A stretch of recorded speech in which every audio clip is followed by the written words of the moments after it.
Bonjour à tous, c'est un plaisir de commencer la session sur une thématique en fait qui nous unit aujourd'hui, c'est-à-dire la souveraineté maritime et ce qui va probablement jouer un rôle fondamental dans les échanges à venir et également la transition énergétique, c'est l'économie bleue, c'est la nouvelle frontière de ce qui est en train de se développer. Alors, c'est très intéressant puisque nous sommes ici à Tanger et c'est une ville maritime, carrefour d'échanges. Et dans ce contexte, c'est assez intéressant que nous avons un éminent panel qui joint en fait, constitué exclusivement des diplomates de plus haut niveau, les anciens ministres des Affaires étrangères et des fois même combinés avec la défense, de pays qui entourent deux océans, l'océan Indien, la côte est du continent et avec la côte ouest. Et alors dans ce panel, nous allons justement explorer les complémentarités entre ces deux espaces maritimes qui sont donc qui font partie intégrante de la géopolitique globale. Alors historiquement, c'est assez intéressant de souligner que nous avons, si vous voulez, dans cet espace, la République du Comore, l'ancien ministre des Affaires étrangères.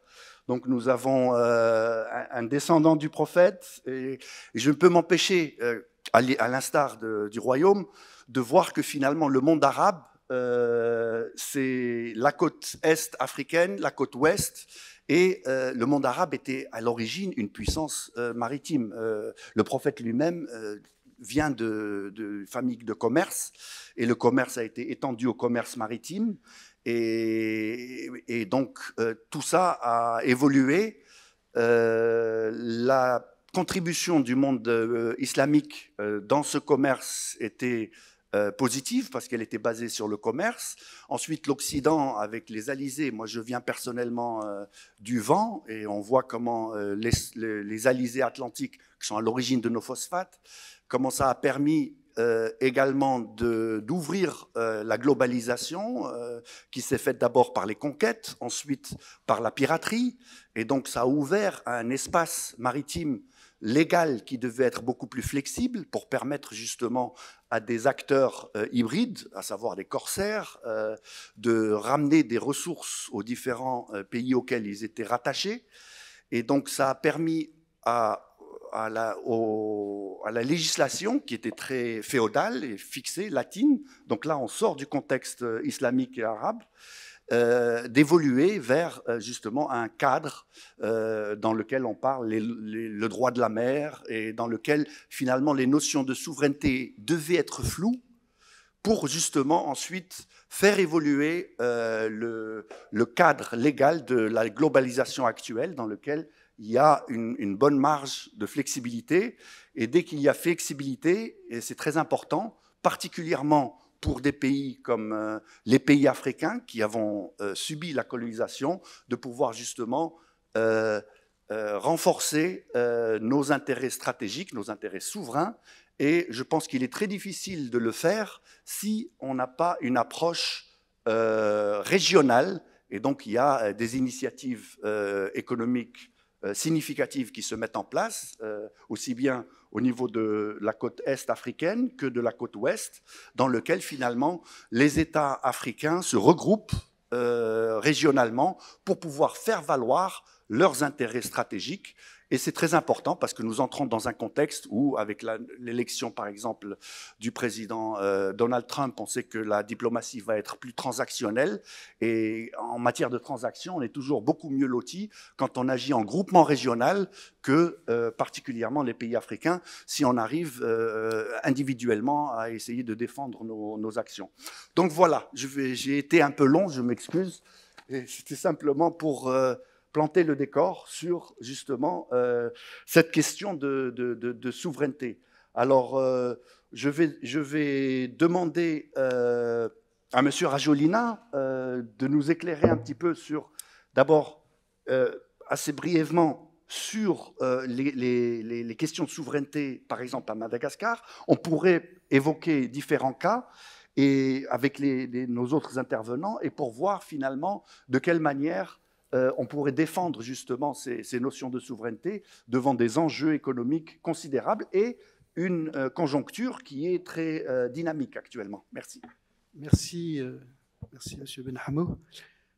Moi, je voudrais revenir sur ce que vous avez dit par rapport à l'élection de Donald John Trump. J'ai commis un papier il y a quelques jours où je disais que l'élection de Donald John Trump est une immense chance pour l'Afrique. Et vous l'avez dit également, pourquoi est-ce une chance pour l'Afrique? Parce que les États-Unis d'Amérique, dès le 21 janvier 2025, au lendemain de l'investiture du président Donald John Trump, va se recroqueviller sur elle-même, va pratiquer le protectionnisme à une très grande échelle. Et ce que j'ai dit dans ce papier, c'est qu'effectivement, par homothétie, eh bien, c'est aux Africains également de pratiquer le protectionnisme.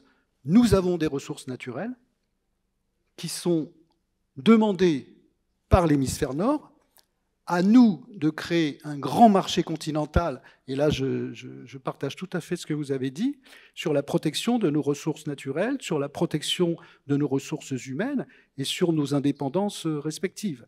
Donc, de mon point de vue, l'arrivée de Donald John Trump est une immense chance pour nous, une immense chance pour que nous nous unissions encore plus fort dans un cadre de coopération internationale, notamment en matière de surveillance des côtes, puisque Madagascar est un pays avec 5600 km de côtes, avec 1 200 000 km² de zones exclusives économiques. Donc nous devons nous protéger. Nous devons également avoir un langage commun avec notamment nos frères des Comores, de Maurice, mais également des Seychelles, pour avoir, en matière d'octroi de droits de pêche, une harmonisation. Je vais vous raconter une anecdote. Nous avons, à Madagascar, mis plusieurs mois à pacter avec l'Union européenne en matière de droits de pêche. Et il y a une grande puissance européenne qui en a profité pour piller nos côtes.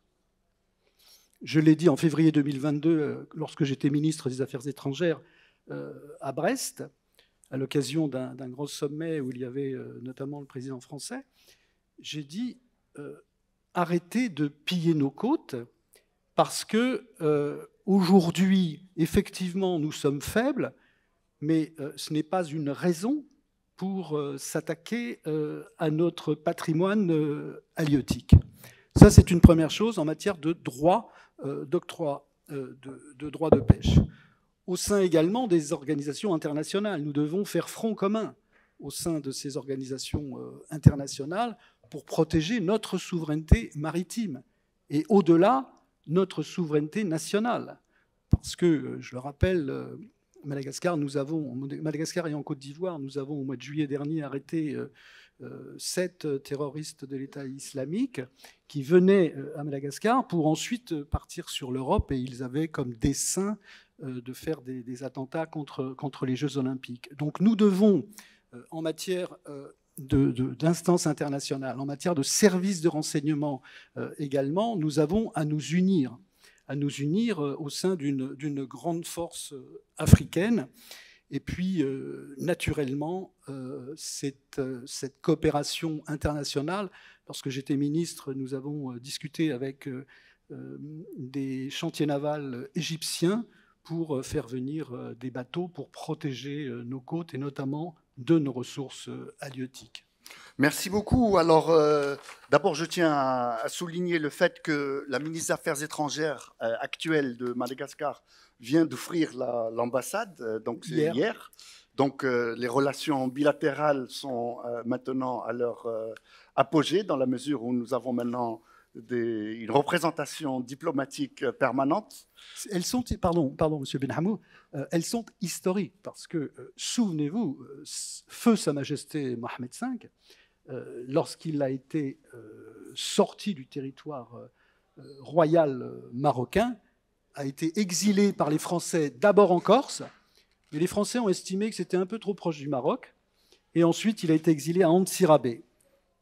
Et pour en avoir discuté avec les proches de feu Sa Majesté Hassan II, il a je ne m'étendrai pas, il a passé une très belle adolescence à Antsirabe.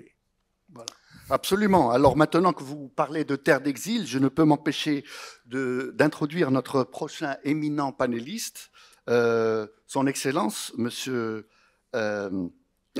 Fahmi Saïd Ibrahim, qui a également une histoire commune d'exil à Madagascar, personnelle, familiale. Et donc justement de nous parler un petit peu d'abord de cette histoire particulière et de votre espace maritime et des enjeux en fait associés à comment un pays comme les Comores peut défendre sa souveraineté dans ce contexte. Allah Akbar, lillahi alhamd. Salam alaikum. Je vais essayer d'être pas très long, mais avant de commencer mon propos, autorisez-moi, puisque depuis 4 mois je n'étais pas venu au Maroc, de saisir cette belle opportunité pour féliciter votre pays, Sa Majesté, son gouvernement, pour la reconnaissance de la marocanité du Sahara par la France. Pourquoi dois-je le faire? Parce que il y a un enjeu double dans cette reconnaissance. Nous tous, amis du Maroc, contribuons partout où nous sommes, nous militons pour que justement cette cause soit entendue, défendue. Pourquoi la position récente de la France, elle est importante? Parce que d'abord, c'est l'ancienne puissance colonisatrice qui vient donc de reconnaître que c'était une erreur, que en réalité, le Maroc, cette vieille nation de 1400 ans, le Sahara a toujours été marocain. D'ailleurs, historiquement, c'était démontré. Depuis la Baïa, acte juridique fondamental qui constitue la soumission d'un peuple à son sultan, mais aussi parce que la France est un pays membre du Conseil de sécurité. Donc, c'est fondamental, c'est très important et je ne peux que vous féliciter parce que j'ai l'intime conviction que la victoire définitive est très très très proche et s'il plaît à Dieu, nous reviendrons le fêter à nouveau parce que le Maroc le mérite. Alors je ne peux m'empêcher de vous dire que nous n'aurions pas pu atteindre cet objectif si justement notre ancienne puissance coloniale n'est pas reconnue que un consensus au niveau continental était de plus en plus évident et que, à moins que la France reste dans une position anachronique, elle devait reconnaître la réalité finalement de la solidarité des pays africains par rapport à leur passé. Et je vous remercie de l'avoir souligné. Sans aucun doute, j'ai pas voulu rentrer dans les causes, j'ai voulu juste constater le résultat qui pour nous est très important. Maintenant, à propos du sujet, c'est un dilemme pour nous Africains, effectivement, parce que on nous demande aussi de faire un effort sur ces questions écologiques. Moi, je voudrais proposer une approche, celle qui consiste à voir comment générer des richesses à travers l'exploitation de l'économie bleue, mais dans l'économie mondiale tout court, l'Afrique, malheureusement, est un peu marginalisée. Nous représentons 4% du PIB mondial. L'Afrique ne pollue pas en réalité. Nous représentons 18% de la population mondiale, alors que les gaz à effet de serre ne sont que de 4%. La Chine pollue à hauteur de 30%, les États-Unis 18%. Donc nous, l'Afrique, en réalité, on n'est pas directement concernés parce que nous, Africains, nous n'avons pas encore réellement démarré l'industrie qui pourrait peut-être compromettre ces équilibres écologiques que nous subissons jusqu'à présent. Donc nous devrions bien sûr prendre le train en marche sur l'économie bleue, mais nous devrions aussi être prudents. Il ne faudrait pas que ces notions nous paralysent et empêchent nos investissements dans l'industrie parce que l'Afrique ne pourra jamais se développer si elle n'investit pas dans l'industrie. Or, l'industrie, elle ne peut que polluer parce que l'Afrique n'a pas les moyens d'investir dans les nouvelles technologies industrielles qui peuvent produire sans polluer. Donc, c'est un équilibre que l'Afrique doit chercher, trouver entre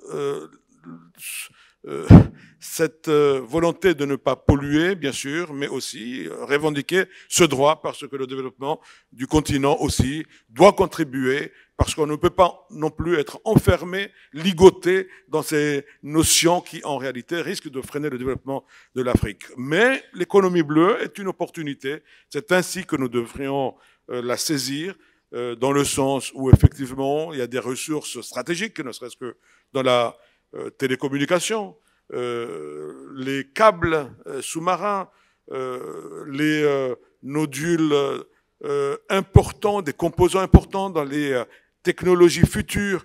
Dans toute la péninsule africaine, l'Afrique recèle cette richesse extraordinaire qu'il faut trouver maintenant les moyens d'exploiter correctement, tout en pensant à l'économie bleue, certes, mais aussi à l'économie tout court qui a des exigences propres. Merci. Et on peut difficilement parler d'être ligoté. En fait, le lien justement pour ligoter les nations, c'est justement d'affecter leur souveraineté et souveraineté maritime. Et donc, on voit à quel point il est important que la souveraineté maritime des différents États africains, particulièrement insulaires, et ceux qui bordent des océans, puissent justement faire valoir leurs droits sur ces espaces. Il n'y a pas d'investissement possible s'il n'y a pas de souveraineté garantie pour justement permettre à un cadre légal de se mettre en place et ouvrir des perspectives significatives en matière d'économie bleue, qui est vraiment la prochaine frontière du développement humain, en fait, et pour aussi s'adresser aux enjeux climatiques et environnementaux considérables. Alors, je me permets maintenant de basculer sur la Somalie. With Mr. Abdirizak, you are obviously, you were foreign minister of Somalia. It's a country, a pivotal country, as we can see, geographically speaking, as you are at the crossroads of major trade routes, and issues of sovereignty, I believe, are significantly sensitive for your country, because every opportunity is being used by global powers to try to impinge on your sovereign rights. So how can a country, how did a country like Somalia defend its interests, and what kind of approach would you recommend following to make sure that your inalienable rights are being reinforced?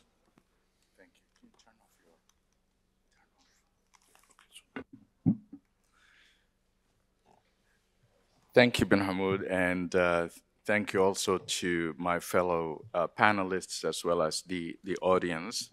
I'm sorry I have to speak in English, but I hope that everyone can understand me. The subject that you talked about and how you laid it is really important. Somalia has the longest coast in Africa. And Somalia's state collapsed back in 1991, and over the last 30 years, we've been trying to rebuild this state. This shows all of our vulnerabilities when it comes to protecting our sovereignty in the Somali waters. So in general, first of all African countries, especially those in the coastal areas, have to protect their blue economy, because it has a great potential for growth, for employment, especially when it comes to fisheries, marine resources, mining, coastal tourism. This is really important. But as the previous speakers have touched on, our sovereignty is always under a threat, under attack. And this can be in different forms. There can be the illegal, unreported, unregulated, what we call IUU fishing. That's illegal fishing. There are companies coming from the West that sometimes want to dump toxic waste in our waters. That's another form of violating our sovereignty. then there can be a dispute between two neighboring countries over the lines of the border. And so all of these cases can be dealt with in different forms. So in the case of protecting our sovereignty, in the case of illegal fishing or waste toxic dumping, countries have to cooperate, have to use technology, have to use surveillance, vessel tracking, and have to have the policy frameworks. So this is one way to come against such a violation of the sovereignty. In the case of countries having a dispute over where the border line is, we have the International Court of Justice, and Somalia has experienced this in recent years with our neighboring Kenya. And that has been resolved through the legal system. But what we have now, as of January 1st of this year, is another neighbor, Ethiopia, which has been landlocked, decides that they want to take over part of Somalia and claim sovereignty. Now, this opens a new chapter, which means now Somalia has to use diplomacy, defense agreements with other countries, and this complicates. This problem, in fact, is not limited to only Ethiopia-Somalia relations, but also Djibouti, Eritrea, Sudan, all the way to Egypt. And that requires different type of... So sovereignty is under threat, but it depends on what type of violation, and it requires a different mechanism to protect against. Thank you very much. I mean, you mentioned diplomacy and defense, and so it is very hard for me not to think of my colleague who was both Minister of Foreign Affairs and Defense of a country, Cap Verde, that has been associated. Alors, je vais basculer en français, si vous le permettez. Le Cap Vert, hein, c'est l'étape ultime de la route des Alizés, et donc avec l'héritage colonial portugais, ce groupement d'îles qui justement a servi à dominer un espace maritime considérable. Alors justement, Monsieur Tavares, comment, lorsqu'on détient les deux portefeuilles stratégiques des affaires étrangères et de la défense, est-ce qu'on peut défendre les intérêts d'un pays, surtout que vous avez les outils et la vision prospective de tout ministre des Affaires étrangères sur les enjeux de politique internationale qui, comme je l'avais souligné en introduction, est en pleine mutation au niveau global. Et comment est-ce que vous voyez finalement une approche que vous considérez au niveau du Cap-Vert qui pourrait être appliquée à l'ensemble des nations africaines pour défendre justement ces droits légitimes sur la souveraineté maritime? Bonjour. Je voudrais aussi commencer par saluer le fait que plusieurs pays importants de par le monde reconnaissent aujourd'hui la marocanité du Sahara. Je voudrais vous raconter, avant de répondre à la question de mon ami Ben Hamoun, comment j'ai commencé à défendre la marocanité du Sahara. Et très rapidement, j'étais étudiant comme beaucoup d'entre vous. Je vois qu'il y a beaucoup d'étudiants ici dans la salle. J'ai fait mes études à Mont-Saint-Aignan, à Rouen, en Normandie. Et à l'époque, on organisait des tournois de foot. On faisait semblant de promouvoir une Coupe du Monde de plusieurs nations. Et comme j'étais le seul Cap-Verdien de Normandie, de Rouen, et je n'avais pas d'équipe. Et j'étais un très bon gardien de but. Et je m'entraînais avec l'équipe marocaine. Et les Marocains m'ont adopté comme gardien de but de leur équipe. Et je vous raconte cette anecdote-là parce que, du coup, il y a 15 jours, j'ai reçu chez moi au Cap-Vert des amis marocains qui sont venus, que j'ai connus à l'époque quand j'étais étudiant à l'université de Rouen. Et je me souviens, à l'époque, je leur disais, mais le Maroc, c'est comment? À l'époque, c'était le roi Hassan II qui était roi du Maroc. Et il me disait, le Maroc s'étend de Tanger à Darla. Je dis, mais il y a un problème avec le Sahara occidental. Ah, vous êtes au courant? Oui, je suis au courant.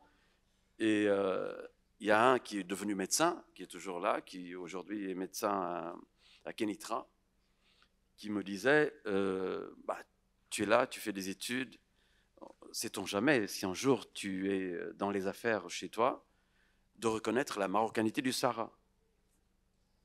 Figurez-vous qu'en 2016, je suis devenu ministre des Affaires étrangères et aussi ministre de la Défense. Et j'étais donc le premier Cap-Verdien à avoir reconnu la marocanité du Sahara ici même. J'avais surpris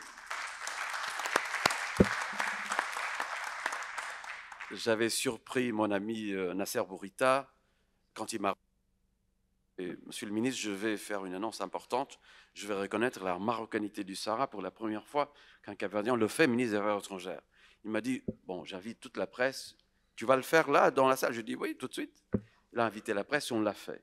Donc, je tenais à le préciser aujourd'hui. Concernant la question qui m'a été posée, et là je m'adresse à ce public merveilleux que j'ai devant moi, mais surtout particulièrement aux étudiants. Je vois qu'il y a beaucoup d'étudiants ici. La première chose à faire, quand on fait des études de relations internationales, quand on étudie la géopolitique, l'économie, le droit, etc., il faut bien connaître le droit international. D'abord, la Charte des Nations Unies. Et parce qu'on parle des océans, de la mer, le droit de la mer, et en ce moment même, le tribunal de la mer, international de la mer, est présidé par un Cap-Verdien depuis 8 ans déjà. Il fait son 3e mandat, il était, paraît-il, très bon. Et il faut connaître le droit international.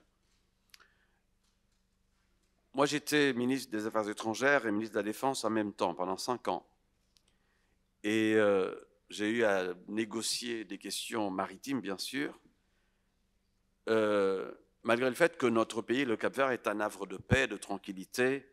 On est à 600 km de la côte ouest de l'Afrique, du Sénégal. On a une zone économique exclusive beaucoup plus vaste que notre territoire géographique, qui fait à peine 4033 km². Nous avons une zone économique exclusive qui fait 10 fois plus en termes de taille. Mais on procède toujours, quand on négocie avec nos voisins, le Sénégal, la Mauritanie, il y a des ressources, beaucoup de ressources comme il y en a entre les îles Canaries et le Maroc, mais aussi entre le Cap-Vert et l'Afrique toute proche, continentale toute proche, il y a beaucoup de ressources. Mais nous, on s'est fixé un but, c'est de développer notre pays en ne pensant pas aux ressources minérales ou naturelles. On développe l'éducation, la santé, les hommes ou les ressources humaines pour développer notre pays. Sinon, on peut tomber dans ce que vous, les étudiants, connaissent très bien, ce qu'on appelle le syndrome hollandais. Il y a énormément de pays africains très riches qui ont aujourd'hui un PIB par habitant inférieur au nôtre. Ça veut tout dire sur leur développement. Donc, il faut le respect du droit international, connaître le droit international en matière de la protection des océans, de la souveraineté maritime. Ça, c'est très, très important. Il faut une bonne gouvernance interne d'abord et régionale ensuite pour promouvoir la paix dans les différends entre les pays. Notre ami, ancien ministre des Affaires étrangères de la Somalie, a parlé des problèmes qui existent aujourd'hui au niveau de la côte est de l'Afrique. Mais de notre côté, entre les îles du Cap-Vert et le Sénégal et la Mauritanie, il n'y a pas de problème majeur parce que d'abord nous respectons le droit international et on essaye de travailler dans le cadre régional avec des réunions régulières pour régler les problèmes liés à la pêche, à la souveraineté des territoires aussi. Parce que vous savez, je ne vous apprends rien, avant que les pays soient amis les uns avec les autres, il y a d'abord les intérêts. Chaque pays défend ses intérêts d'abord. Et il faut qu'on le fasse tous dans un cadre réglementaire connu préalablement. Et c'est ça qu'on essaie de faire. Et je pense que vous, qui êtes étudiants, il faut que vous maîtrisiez très bien le droit international pour, quand vous serez aux affaires dans quelques années ou bientôt, vous pouvez peser sur les négociations internationales. Donc, je résume. Travailler ensemble entre nos pays africains, c'est très important. On peut peser davantage dans les négociations internationales. On travaille d'abord dans les comités régionaux qui existent. Il faut améliorer la gouvernance de ces comités régionaux qui existent. Et ensuite, pouvoir dialoguer avec les puissances mondiales, notamment les États-Unis, la Chine, l'Union européenne, la Russie, etc., pour pouvoir peser et surtout défendre collectivement notre souveraineté africaine, je parle. Donc, le droit international, c'est très, très important. Il faut bien connaître le droit international. Vous savez, quand on vient d'un petit pays, ou d'un pays, disons, moins important que les autres, point de vue puissance, on a tendance à mieux connaître le droit international qu'eux. Hein. Par expérience, quand je négociais avec des personnalités, des ministres de puissance importante, parfois je me rendais compte que nous maîtrisions mieux le droit international que parce qu'ils viennent en pays puissant pour essayer d'imposer. Mais le droit international ne dit pas ça. Ah bon? Ben oui, vous n'avez pas lu, vous n'avez pas remarqué que... Et là, si vous avez le droit international de votre côté, c'est beaucoup plus facile d'entamer ou de conclure des négociations internationales. Donc, bien connaître, vous, étudiants, parce que je vois qu'il y en a beaucoup ici, bien connaître le droit international et surtout travailler collectivement dans des instances régionales et internationales pour pouvoir peser davantage et défendre ce que mon ami Patrick disait, le ministre des Affaires étrangères de Madagascar. Quand on est ensemble, on peut faire valoir notre intérêt d'une manière beaucoup plus convaincante. Alors, je prends vos mots, justement, de droit international et de travail groupé, et je vais reprendre un petit peu votre histoire, finalement, avec le football, et voir ce qu'on peut réaliser, finalement, quand des pays se joignent ensemble. Hein. Je fais référence à la prochaine, enfin, pas la prochaine, mais la Coupe du Monde 2030, où finalement, deux pays européens se sont alliés à un pays africain pour justement organiser un des événements majeurs de ce sport qui nous unit et qui crée des liens durables entre non seulement individus, mais nations.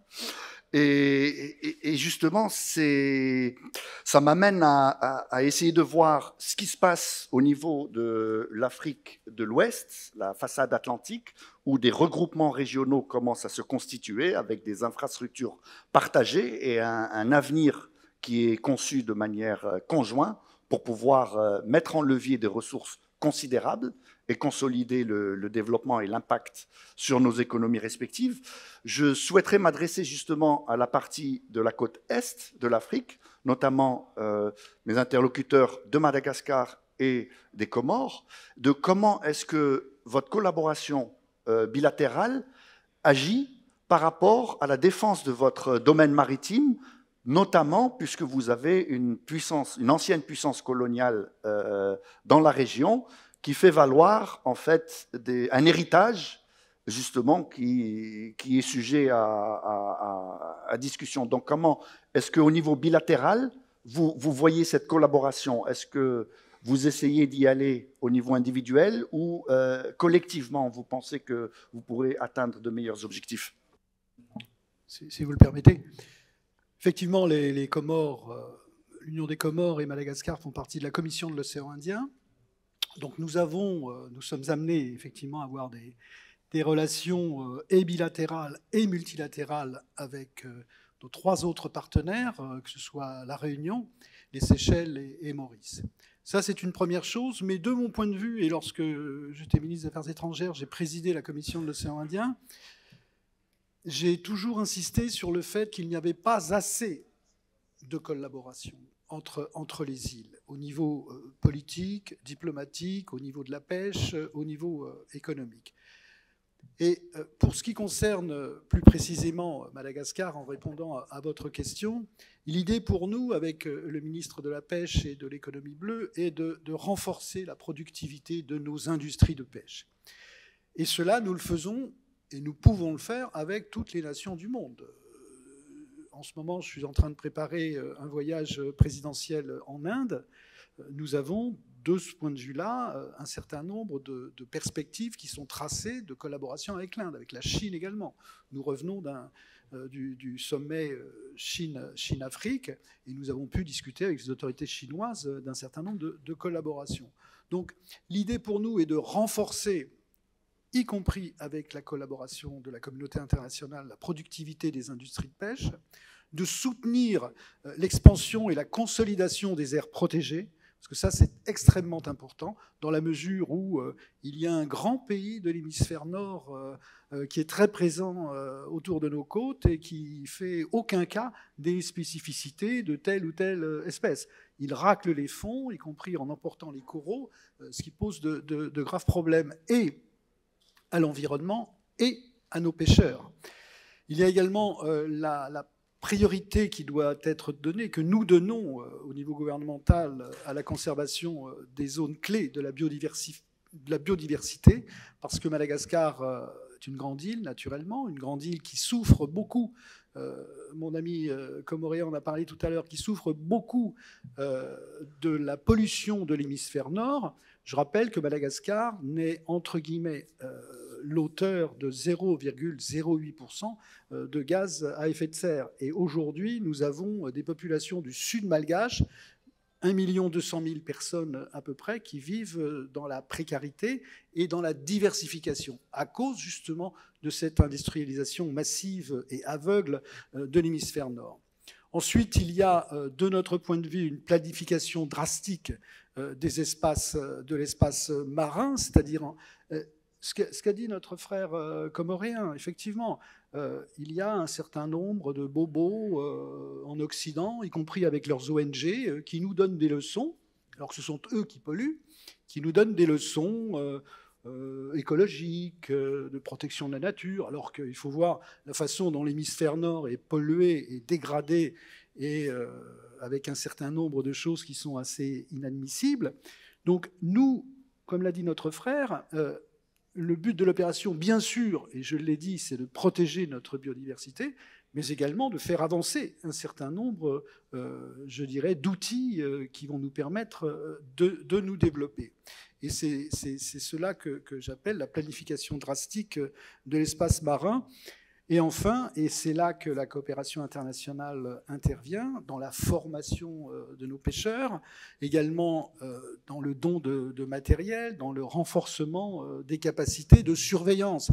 C'est pour ça que tout à l'heure, dans le propos introductif, j'ai parlé de quelque chose que je connais bien, puisque c'est mon origine professionnelle, c'est de renforcer les services de renseignement qui vont nous permettre, services de renseignement continentaux, je parle de l'Afrique, qui vont nous permettre de protéger notre continent.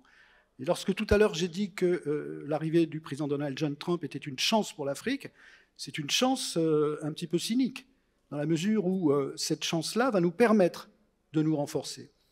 Et le renforcement de notre souveraineté maritime, de nos souverainetés nationales, ne passe, de mon point de vue, et d'ailleurs ça a été très souvent un thème qu'a abordé Sa Majesté le Roi Mohamed VI en parlant de la coopération sud-sud et du Sud global. Et je pense que Sa Majesté a eu parfaitement raison et elle a porté ce discours au niveau africain. Et aujourd'hui, notre frère Luis Felipe, tout à l'heure, a parlé justement de cette reconnaissance de plus en plus massive de la marocanité du Sahara. Et je pense que cela va dans ce sens-là. C'est-à-dire que c'est à nous de nous unir, effectivement, à résoudre un certain nombre de conflits. On a parlé de la Somalie avec le Kenya, on a parlé du Soudan, bien sûr, entre nos frères de la RDC et le Rwanda, et d'autres conflits également, y compris des conflits de frontières, avec notamment les îles éparses à Madagascar. Je pense que c'est au niveau de ce Sud global, au niveau de la coopération Sud-Sud intra-africaine, que nous sortirons vainqueurs des années à venir. Parce que là, il y a des jeunes qui, à peu près, ont 50 ans de moins que moi, parce que j'ai 70 ans, c'est à vous qu'appartient l'avenir et c'est à nous de vous aider à construire cet avenir en étant groupés, en étant tous des frères et des sœurs. Absolument, et je tiens à souligner que nous allons bientôt ouvrir la session de questions avec vous.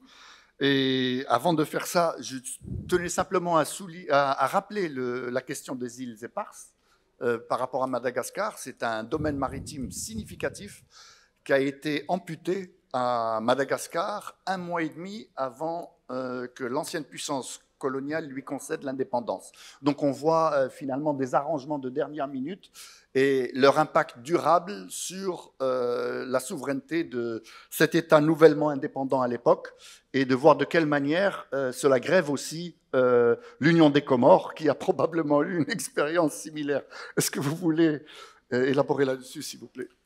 Oui, alors d'abord je soutiens ce qui a été dit ici par mon frère malgache. Je crois que d'abord, nous devrions en Afrique parler de mutualisation des efforts.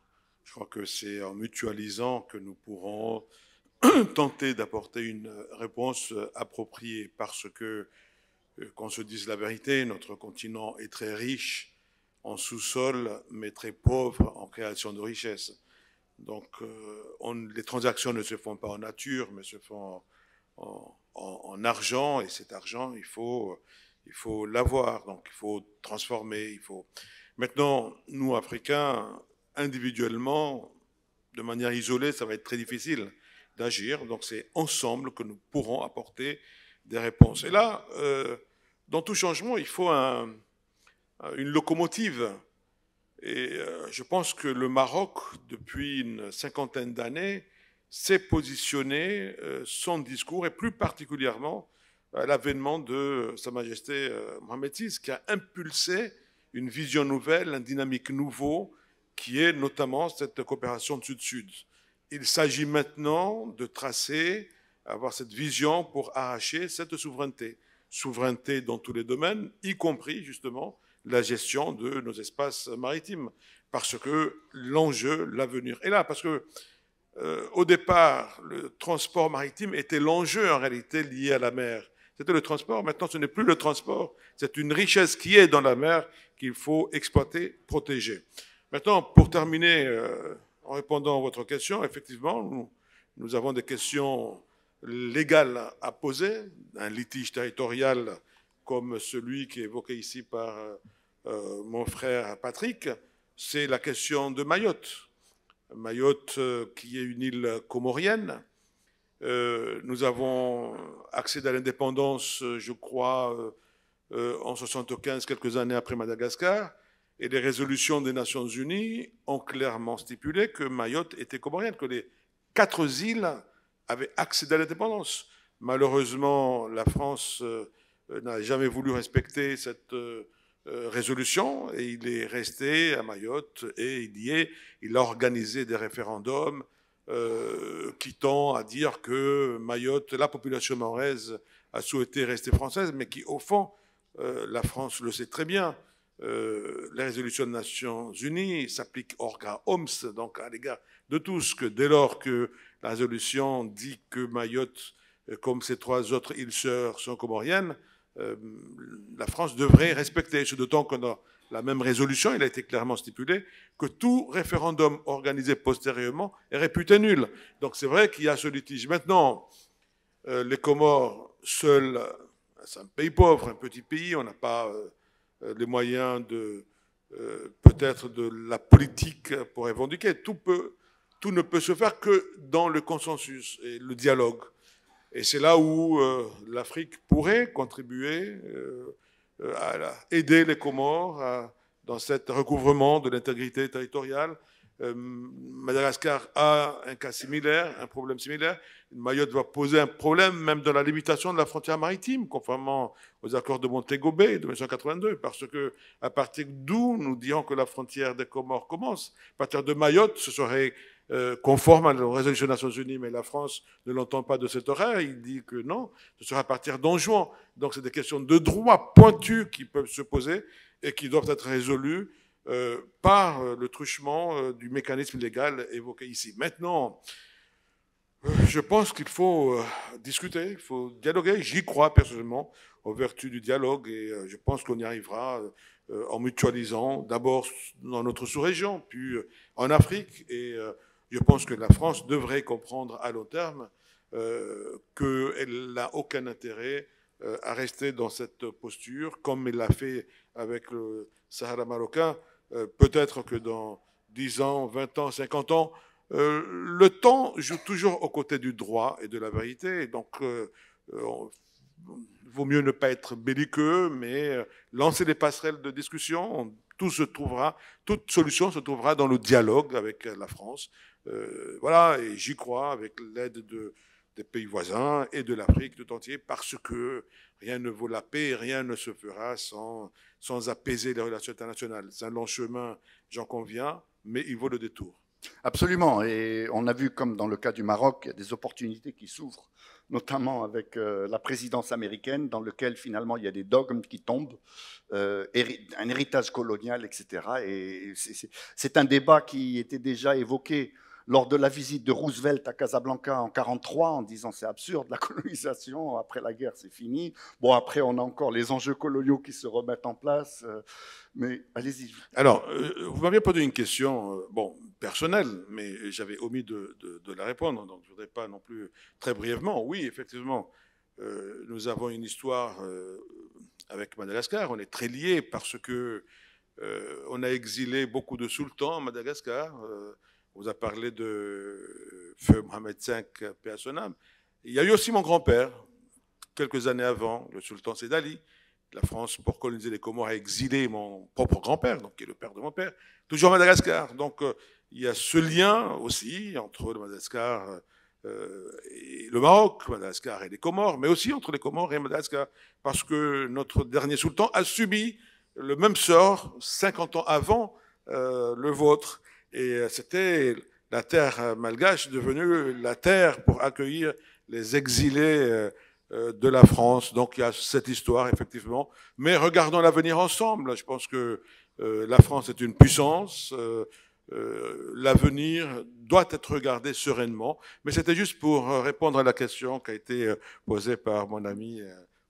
Et je pense aussi, je peux m'empêcher de penser à la tectonique aussi, et le fait que Madagascar, en fait, appartenait au sous-continent indien, et en fait, s'est retrouvé poussé vers l'Afrique, ce qui fait que vous avez une faune absolument exceptionnelle, qui a plus de similarité avec le sous-continent indien qu'avec l'Afrique, et donc on voit finalement cette tentation coloniale de dire, bon, finalement, Madagascar, c'est un cas à part, c'est peut-être une terre d'exil pour...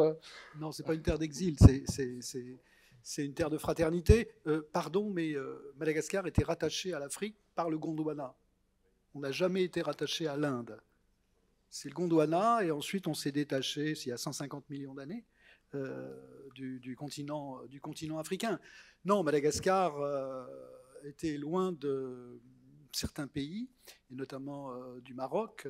Je pense à Feu Sa Majesté Mohamed V.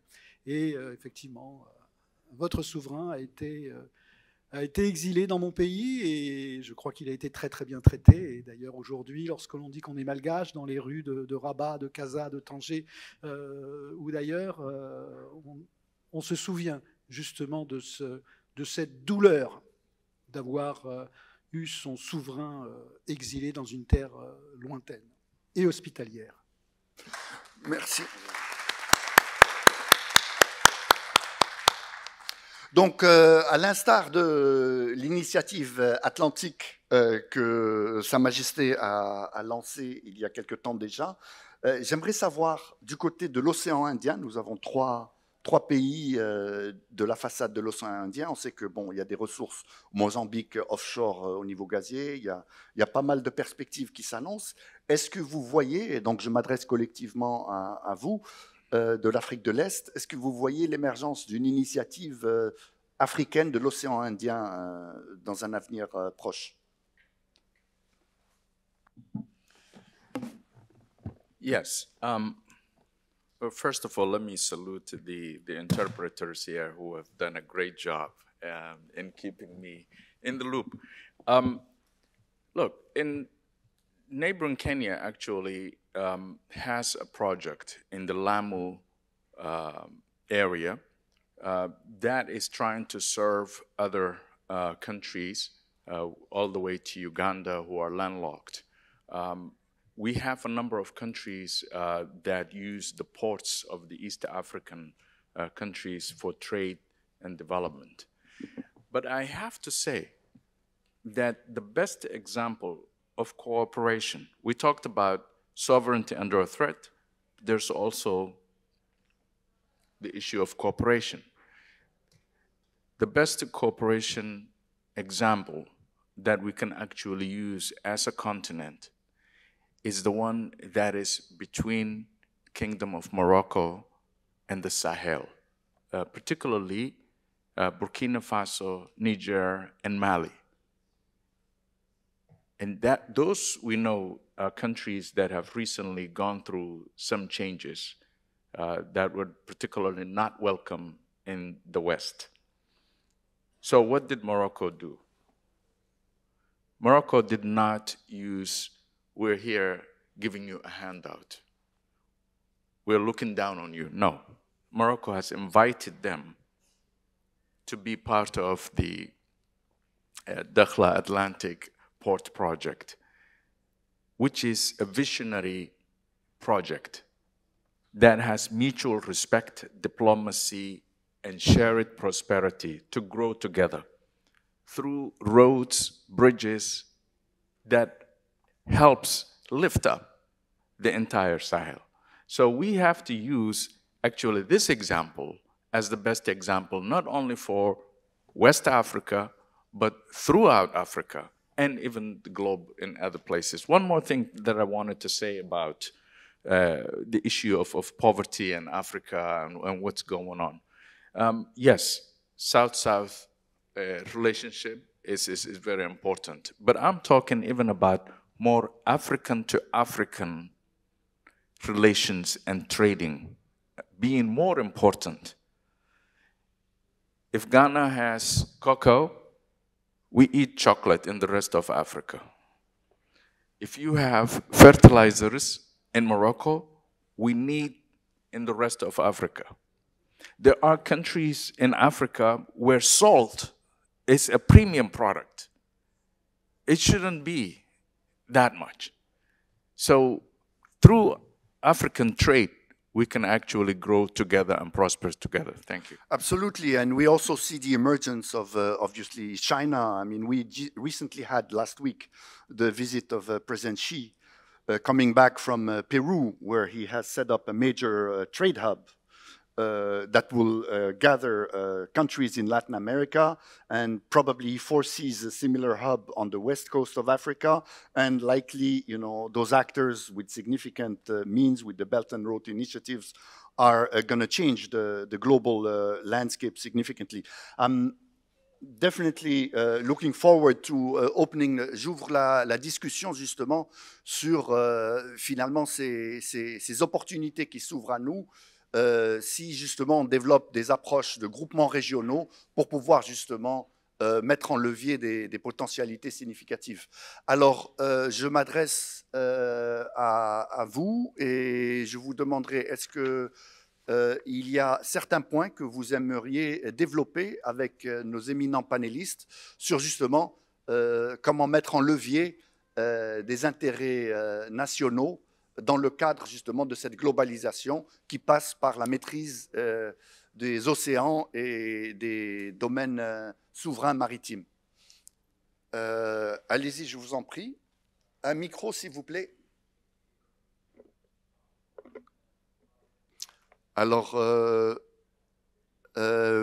oui, on a besoin d'un micro devant. On n'a malheureusement pas un baladeur. Donc, le temps que... voilà. Il y a un monsieur à la porte qui a un micro. Oui, le micro devant, s'il vous plaît. Devant, merci. Deuxième rangée au milieu. C'est plus un développement continental que régional. Absolument.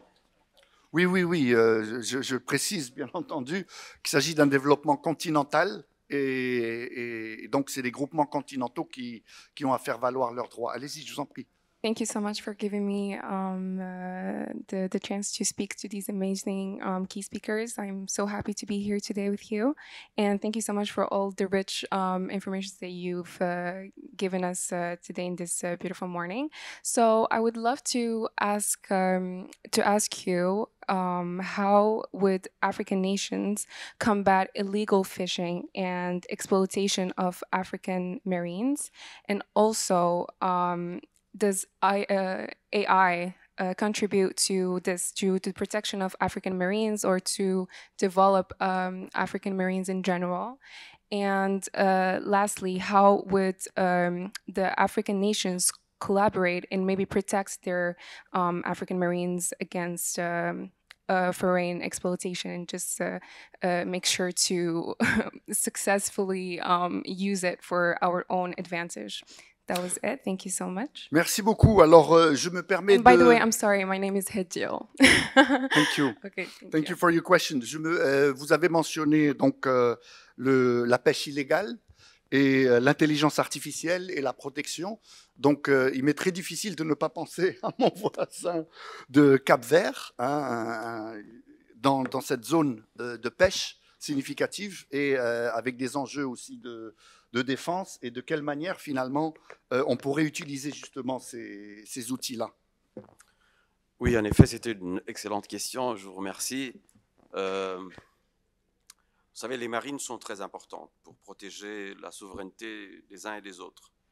Donc il faut continuer de développer une flotte marine importante de défense, bien sûr, pour protéger nos côtes et nos intérêts. Ça, c'est très important. Aujourd'hui, avec l'aide de l'intelligence artificielle, on peut le faire merveilleusement en combinant l'intelligence artificielle avec des drones modernes pour protéger nos côtes. Aujourd'hui, vous pouvez le faire en restant chez vous, dans votre bureau, et de contrôler tout. Et là encore, il faut être attentif pour pouvoir négocier les droits de pêche avec les uns et les autres. Vous savez, il n'y a plus tellement de poissons dans les pays du Nord, et en Chine, il n'y en a plus. Je vous donne un exemple entre Tanger et les îles du Cap-Vert. Il y a plus de 400 bateaux chinois qui pêchent, japonais, européens, France, Espagne et Portugal, surtout des bateaux espagnols. Beaucoup de bateaux chinois et japonais, énormément de bateaux japonais et chinois. Beaucoup pêchent légalement et d'autres illégalement. La grande majorité même illégalement. Ça, c'est un défi majeur. Surtout des bateaux chinois. Il faut appeler un chat, et c'est vraiment des bateaux chinois. Donc, quand on négocie des droits de pêche, il faut qu'on soit, là encore, groupé dans des commissions régionales. C'est en cela que je vois comme une initiative excellente, celle proposée par Sa Majesté le Roi Mohamed VI, dans le sens que c'est un groupement de 23 pays africains de l'Atlantique qui, ensemble, peuvent mieux défendre leurs intérêts et leur souveraineté. C'est une excellente initiative qui est complémentaire à d'autres. En 2003, les Américains ont lancé la même initiative pour faciliter la coopération et le commerce entre l'Amérique atlantique et l'Afrique atlantique. Et nous avons, pour des étudiants en relations internationales, une autre région qui s'appelle les OPACAS, le sud de l'Atlantique, tous les pays de l'Amérique du Sud et de l'Afrique, du golfe de Guinée jusqu'à l'Afrique du Sud, qui s'organisent dans le cadre de ce qu'on appelle les OPACAS. C'est une association pour la paix et la coopération entre les pays des deux rives de l'Atlantique, Amérique du Sud et Afrique du Sud, ou Afrique du golfe de Guinée jusqu'à l'Afrique du Sud. Donc ça, c'est très important qu'il y ait une complémentarité dans l'action global. Et bien sûr, on peut utiliser l'intelligence artificielle pour faciliter la gestion de nos moyens. Un pays comme le nôtre, petit comme le Cap-Vert, qui est un havre de paix, de tranquillité, un pays démocratique, qui marche bien, qui fonctionne, qui respecte le droit international, on vise beaucoup sur l'intelligence artificielle, sur l'éducation de notre population, justement pour préparer l'avenir. Vous savez, quand vous négociez avec des Chinois, sur n'importe quel domaine, ou dans n'importe quel domaine, les Chinois sont très patients. Ils prennent du temps à négocier avec vous. Si vous avez un deal à négocier, une transaction à faire, c'est le mot aujourd'hui, la diplomatie transactionnelle, ils peuvent prendre une journée, 2 journées, 3, voire 10 ans, 50 ans à négocier avec vous. Ils sont très patients. Quand vous avez devant vous une délégation chinoise pour négocier, ils commencent à vous parler, ils vont vous dire « Mais vous savez, dans 50 ans, dans 150 ans, la Chine sera comme ça, le monde sera comme ça. » C'est à long terme. Et il faut être très patient, mais bien préparer nos dossiers, ces dossiers, pour pouvoir défendre nos intérêts. Et si on le fait en parlant à une seule voix, le continent africain, c'est mieux. Et cette initiative marocaine qui regroupe les 23 pays bordant l'Atlantique, elle est très, très importante. C'est une possibilité de coopération économique pour promouvoir la paix et la sécurité de tous ces pays-là. C'est la raison pour laquelle nous devons soutenir, nous tous, vous qui êtes dans la salle, mais nous aussi, cette belle initiative. Parce que c'est une initiative honnête, sincère, avec des projets concrets pour défendre l'intérêt de ces 23 pays. Je termine pour vous dire ceci. Regardez ce qui se passe dans le monde aujourd'hui. Il y a 3 grands défis majeurs aujourd'hui dans le monde. Un défi alimentaire, la sécurité alimentaire, la sécurité sanitaire et la sécurité climatique ou tout ce qui est attrait à l'environnement. Et sur ces 3 grandes problématiques viennent greffer ou superposer des questions géopolitiques. Le monde aujourd'hui, il est comme ça, ou il sera davantage comme ça dans l'avenir. Un autre point important, j'en termine vraiment, l'Afrique, vous le savez mieux que moi, est devenue la fiancée du monde par ses ressources. Vous avez un sommet États-Unis-Afrique, Europe-Afrique, demain on en parlera ici, enfin samedi, Turquie-Afrique, Russie-Afrique, Japon-Afrique, Chine-Afrique. On est devenu la fiancée du monde. C'est pour ça que nous avons une très grande responsabilité de bien former nos ressources humaines pour défendre nos intérêts politiques, économiques et sociétals. C'est possible.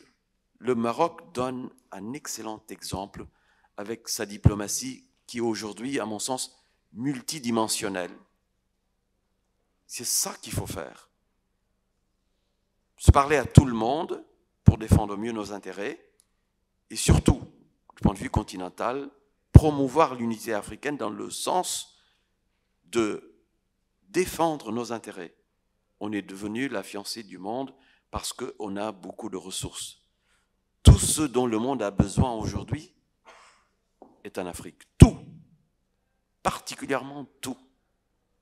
Les besoins industriels de l'économie numérique sont en Afrique. Donc, à nous de travailler, de préparer nos ressources humaines surtout. Ça, c'est très important d'avoir la connaissance pour pouvoir exister dans le monde d'aujourd'hui. Et vous avez ici chez vous un excellent... Regardez le nombre de champions du monde de mathématiques d'origine marocaine. Voilà une voie intéressante.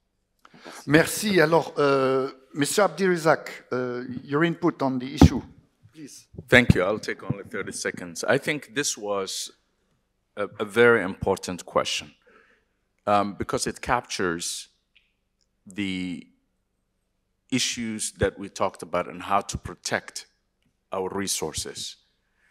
And I agree with my brother who talked about how between legal fishing and illegal fishing, the most damage is done through the illegal fishing. And this is what we need to guard against. And that was your question. So there is the illegal fishing, but there's also legal fishing that overexploits, right? What you need to do, I want to be specific. There is the technology aspect that he talked about, whether it's using the drones or vessel tracking and all those things. There's also the policy and regulation. And what I mean by that is that a country can say, no fish exports without certificates of origin. And where did this come from? Regulation by saying that certain types of fish cannot be fished, or certain seasons have to be shortened, because what we need to do is to replenish and regrow our resources. Our fish is our resources. Our marine products are our resources. And I just wanted to add one quick one.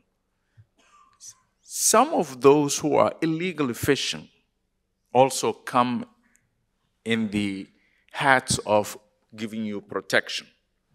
In the case of Somalia, how did piracy start? Because legal artisanal fisher communities had their fish being stolen by big trawlers from all over the world. And when they did that, the only way they could do is to attack and capture these. And then in return, now we have, joint marine naval forces protecting Somalia's waters, but also at the same time, of course, doing illegal fishing. So I think this was a very good, important question. There's a lot of literature that you can look up in terms of how these piracy issues began, but also how to actually protect through technology, policy, regulations, and agreements. Thank you. Thank you very much. I mean, we couldn't agree with you more. The erosion of sovereignty opens the door to massive consequences that are tremendously difficult to manage thereafter, with the rise in the 21st century of the piracy phenomenon, which we thought was a thing of the past. So this just shows how important and critical it is to protect every nation's sovereignty. The floor, allez-y, je vous en prie. Oui, merci. En fait, c'est vrai que ce qui se dit là est fondamental sur les moyens qu'il faut que l'Afrique se dote, mutualiser, se défendre. Mais tout dépend aussi des moyens que nous pouvons avoir pour engager et lutter contre cette pêche illégale ou la violation de nos souverainetés maritimes. Moi, j'aime un peu les chiffres. Un pays comme la Chine, en 1976, il avait, 75 exactement, elle avait pour PIB à peu près 163 milliards de dollars. Aujourd'hui, il a 17 000 milliards de dollars. 17 000 milliards de dollars de PIB. Vous voyez, en 50 ans, ce que la Chine a pu faire, elle a multiplié par combien son PIB. Donc, ils ont forcément les moyens de leur politique. La route de la soie, les investissements, la protection, le lancement de satellites et les recherches technologiques. Nous, l'Afrique, on est à combien aujourd'hui de PIB? 2700 milliards. 2700 milliards, pendant que la Chine a 17 000 milliards. Donc, voyez-vous, même si nous affichons la volonté de vouloir protéger, de vouloir défendre notre souveraineté, avons-nous réellement les moyens de le faire? Je n'y crois pas. Je pense que d'abord, il faut que nous tentions de le faire sur le plan législatif, mais le droit ne se bat pas, ne protège pas, le protège théoriquement, mais s'il n'y a pas la force pour déployer, pour faire respecter ce droit, c'est un droit sans gendarme. Faites un code de la route, mais s'il n'y a aucun gendarme, aucun radar qui contrôle, rien ne se passera. Il n'y aura pas d'amende ni de personnes verbalisées. Alors, c'est ça, on doit avoir les moyens. Moi, je pense que la vraie réforme en Afrique, elle doit se faire dans la transformation de notre continent, l'enrichissement de l'Afrique, l'industrialisation de l'Afrique. Et là, le Maroc est un exemple extraordinaire pour nous, parce que nous voyons comment le Maroc a réussi à moderniser son pays, à faire des choix opportuns, à faire des investissements dans des secteurs. Je prendrai l'office du phosphate. Comment c'est devenu une simple industrie exportatrice, enfin une société exportatrice de produits comme le phosphate, qui aujourd'hui est devenu un 5e acteur mondial dans la production de produits stratégiques, qui est l'engrais non biologique, non chimique, pardonnez-moi. Voyez-vous, ce sont ces choix qui ont été faits par Sa Majesté Mohamed VI dans la transformation de l'économie, dans des choix rationalisés, qui ont fait que le Maroc aujourd'hui est devenu un acteur majeur, nonobstant sa diplomatie. Mais si la diplomatie était déployée sans création de richesse, le Maroc n'aurait pas pu faire ces belles réalisations. Si le Maroc réussit sur le plan international, c'est parce qu'il a réussi à l'intérieur du pays. Aujourd'hui, le Maroc n'a pas envié l'Occident, à tout point de vue. L'industrie pharmaceutique, la recherche. J'étais à Dakhla il y a moins d'une semaine, il y a 5 jours, quand Sa Majesté, avec l'Académie, a lancé l'Académie africaine des technologies et de la santé. C'est ça, il faut que l'Afrique se prenne en charge. Les enjeux sur la santé publique, sur l'éducation, sur l'agriculture.